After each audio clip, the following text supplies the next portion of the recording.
விளாத்திகுளம் அரசு தொடக்க பள்ளியில் 40 மாணவர்களுக்கு காலை உணவு வழங்கப்படாத நிலையில் அவர்களுக்கு உணவுக்கு பதில் பிஸ்கட்கள் வழங்கப்பட்ட சம்பவம் நடந்துள்ளது. தூத்துக்குடி மாவட்டம் விளாத்திகுளம் ஊராட்சி ஒன்றிய தொடக்க பள்ளியில் இந்த கல்வியாண்டில் 300க்கும் அதிக மாணவர்கள் பயின்று வருகிறார்கள்.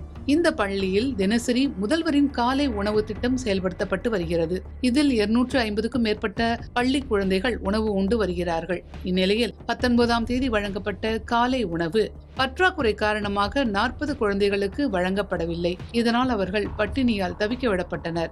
சாப்பிடாமல் பசியோடு தவித்த குழந்தைகளுக்கு பள்ளி ஆசிரியர்கள் பிஸ்கட் பாக்கெட்டுகளை வாங்கி நிலைமையை சமாளித்துள்ளனர். இந்நிலையில் கோவில்பட்டி தொடக்கப்பள்ளி மாவட்ட அலுவலர் பொறுப்பு வகிக்கும் செல்வி பள்ளிக்கு சென்று நேரில் ஆய்வு மேற்கொண்டு விசாரணை நடத்தினார்.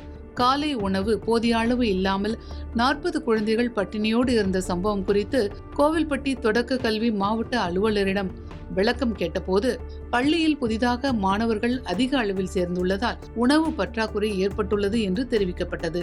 பள்ளி நிர்வாகத்துக்கும் காலை உணவு திட்ட பணியாளர்களுக்கும் இடையே நிலவி வரும் கருத்து வேறுபாடு காரணமாகவே உணவு பற்றாக்குறை ஏற்பட்டு இந்த சம்பவம் நடைபெற்றிருப்பதாகவும் உரிய விசாரணை நடத்தி நடவடிக்கை எடுக்கப்படும் என்றும் அவர் தெரிவித்திருக்கிறார். தமிழக முதல்வர் ஜோசப் விஜய் அண்மையில் 1 முதல் 5ஆம் வகுப்பு வரை மட்டுமே பள்ளி மாணவர்களுக்கு வழங்கப்பட்டு வந்த காலை உணவு திட்டத்தை தமிழக முதல்வர் ஜோசப் விஜய் அண்மையில் 8ஆம் வகுப்பு மாணவர்கள் வரை பயன்பெறும் வகையில் விரிவாக்கம் செய்திருந்தார்.